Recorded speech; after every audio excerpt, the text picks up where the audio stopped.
Hey everyone, how's it going? Juan Dhas here, and welcome to this week's lesson. Sorry it's a little delayed. There was some construction going on in the building yesterday, and yeah, it wasn't exactly conducive to doing a video, but we're back nonetheless. And as some might have seen from my Instagram stories, I put out a little survey for lesson topics, and I got a ton of great responses, some joke ones, thanks guys, but a ton of great responses that pretty much I'll be working my way through over the next few weeks. And again, if you have any other topic ideas or any perspectives you want me to really look at, just leave it in the comments below. I'd love to do more videos and see a little more of what you guys want. So in addition to working my way through the list, and also this other idea that I had just came to me yesterday, just stuff I've learned from working through the Bach partita that I also shared. That'll be just working on some new stuff for the next few weeks, so do stay tuned for all of it. Now, I do want to get into today's lesson topic, which was a really useful one, in that it was about tackling one-chord vamps, and I think this was a pretty great lesson topic to cover just because it's so universal, in the sense that everyone at one point or another has tried to play over a one-chord vamp and found themselves running out of ideas very quickly, which is very prone to happen on one-chord vamps or any time you're on an extended one, maybe even two chords at most. And you start wondering, what can I do? How can I extend my ideas so I don't run out of gas or run out of steam so quickly? So I want to give you a couple of approaches. And they range basically from really simple to a little more complex. So let's get into it. And by the way, bear with me, I'm just going to be clicking the freeze on and off so that you can hear all of the ideas against a context. So for the record, our context is going to be C. Pretty simple. So the first concept I want to talk about is that I think it really should come before you start looking towards outside concepts. I think there's a sound there. Yeah. Okay, there we go. So one thing that should come before even looking to any outside concepts or triad pairs or whatever it may be is just phrasing in general. What tends to be the issue is that when we're faced with a one-chord vamp, and especially more novice improvisers, when they start looking at one-chord vamps for the first time, we blow through our ideas straight away. And we don't pace ourselves. Sometimes we find ourselves in settings where we're just on one chord for a long time. And it's very easy for us to just go, okay, let me play the stuff I know. I'm actually going to link a concert I did. This was actually the last concert I played. Go check that out because it's a brilliant example of this, where I had to play in a one-chord vamp setting and make it cohesive and interesting while still having some sort of thematic development and not really, jumping from one idea to the next without any sort of development or story or whatever you want to, narrative, if you want to look at it that way. So what I recommend is work with your phrasing, draw your ideas out more, be a little more patient, focus on making some strong melodic statements. So for example, let's say I've got my context, which is C. Oh, gotta put it on there. Okay, great. We have our context. So instead of just blasting licks that you already know, start working with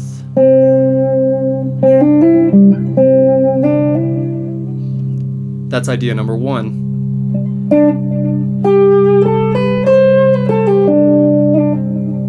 Right? It's like a question and answer.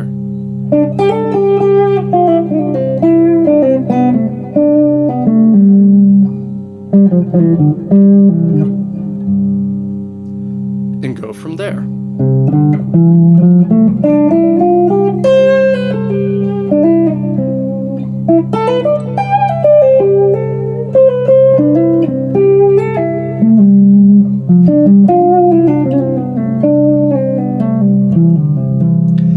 Then maybe start going to some lines.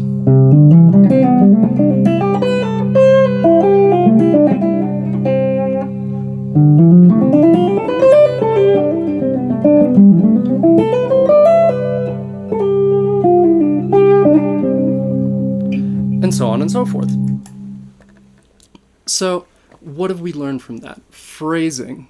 Like, I don't know how much time went by, and I'm kind of just running through ideas for the sake of moving through a lesson and not dwelling on one thing for too long.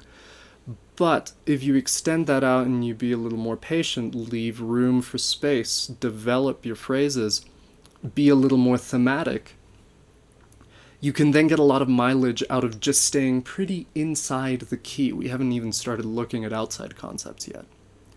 Now, getting to that, moving forward, once you start looking at stuff that's a little more foreign to the key we're working in, you really have to think of tension and resolution. It's a non-negotiable. Because anytime you play an outside sound, you are creating tension, right? That tension has to be resolved for the listener to enjoy it, or for your idea to land, or to stick, or for anyone to really understand what you're going for. Now, yes, you can play certain ideas for longer, draw out that tension, but that tension has to be resolved. This is why when it comes to studying language and studying vocabulary, I'm always very, not strict is not the word I'm looking for, but I'm always very adamant about people really understanding their resolutions. Because at least in my personal experience, once I found myself really understanding how to resolve an idea, my playing had a lot more conviction to it. So the first thing we can do to start generating a little more interest is generating some harmonic motion. So in this context with C, we've only got one chord. Now what I can do is I can imply the 5 chord. Pretty straightforward. So if we have our context again. Great. Now I can play, instead of just playing in one key, let's say C major in this instance.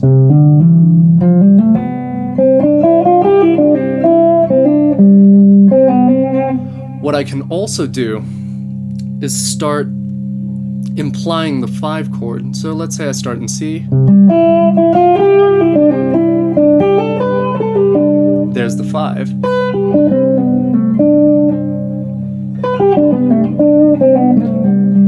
And a very strong resolution to the 5th of the 1.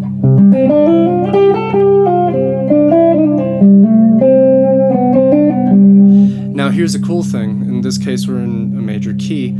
So let's say I want to imply the 5 chord, but I want a little more tension. Try melodic minor.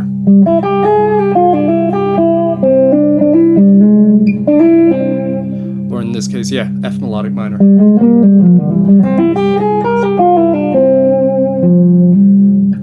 That adds a little more color and a little more tension that is then resolved.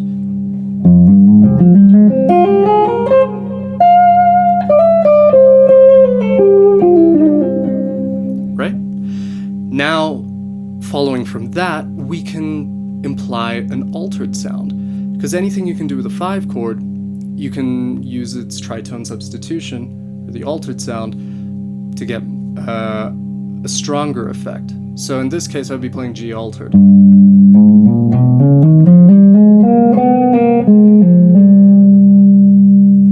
Create tension and then resolve it. So A flat melodic minor ideas.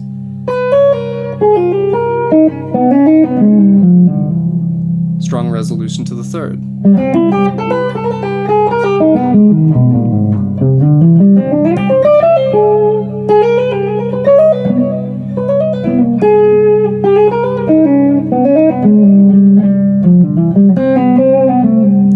Resolution again.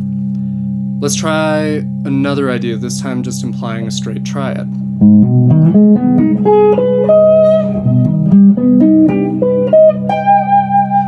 So there I did A flat minor, implying that altered sound again, and then playing B augmented to kind of build off of that even more. So we've looked at, okay, you can imply the 5 chord. Another thing I actually like to do, this sometimes adds a little more of a diatonicism, especially if it's a drone or the vamp itself is pretty repetitive. Vamps themselves usually are, but let's say sometimes it feels a little more stagnant, there isn't as much of a forward motion to it. I like to imply even diatonic harmony.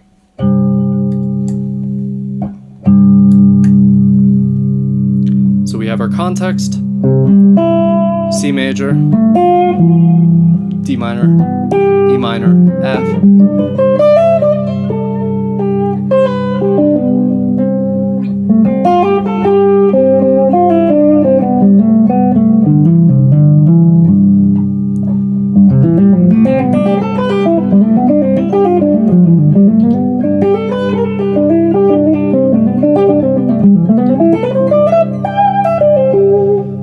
A minor, G, F, C, D, F minor,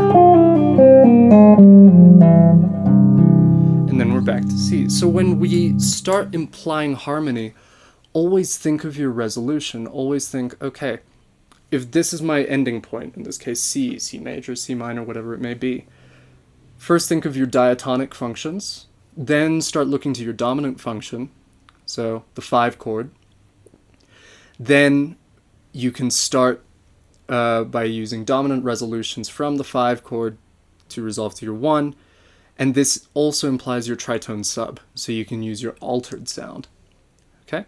So already we have a very broad set of ideas that we can work with. And this can lend itself to creating really colorful and melodic playing. But what if we want to get a little more out, a little even more outside than where we were already at with, let's say, the altered subs, because that has a pretty strong drive home to get to 1.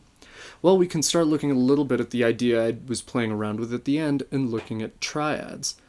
Now, the triad subs, you can take individual triads from the altered scale, or you can move things in a set order.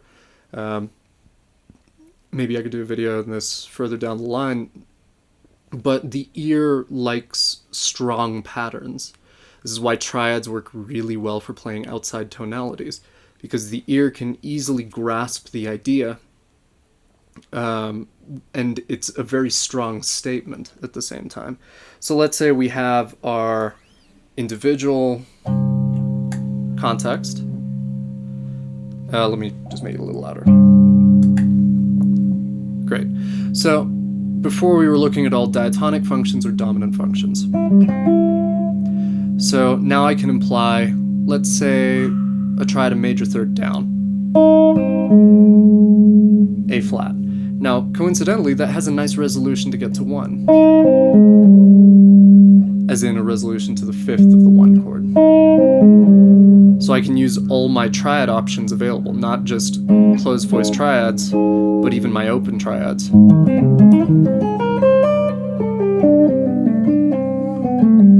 Now, what if I move that in a sequence? Let's say major thirds. Right?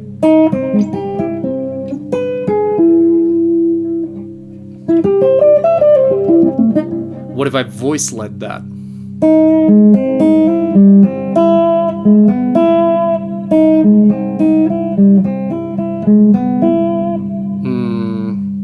Then...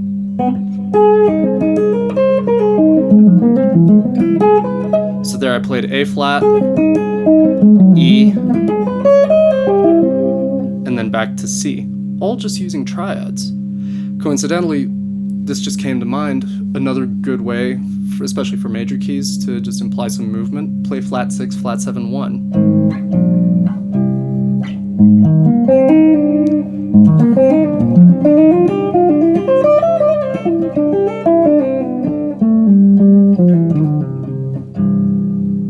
So you can even imply other progressions. What if we took, okay, to try it a half step away from the 5, which would be a tritone away, so F sharp.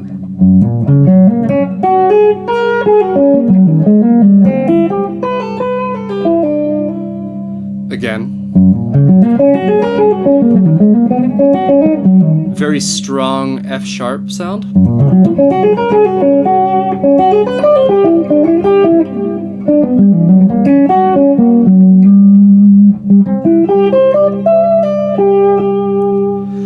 So eventually what we end up realizing is over time, now I really want to stress this, be careful, don't just, try this just because it can work.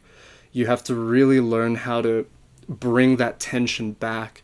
I remember this was always such a common question in music school, but how do you play outside? And one of the most cliched pieces of advice was you have to learn how to play inside to learn how to play outside. It was, and when you're a student, you're like, that doesn't really answer my question, but okay. Over time, what you learn is that playing inside gives you the ability to strongly state a key and strongly state a sound, and also understand resolution to how to further communicate an idea. So therefore, if you can do that with a pretty diatonic sound and create strong musical statements, then you simply have to do that with a sound that's not exactly in the key. And over time, you just start seeing that you have various other options.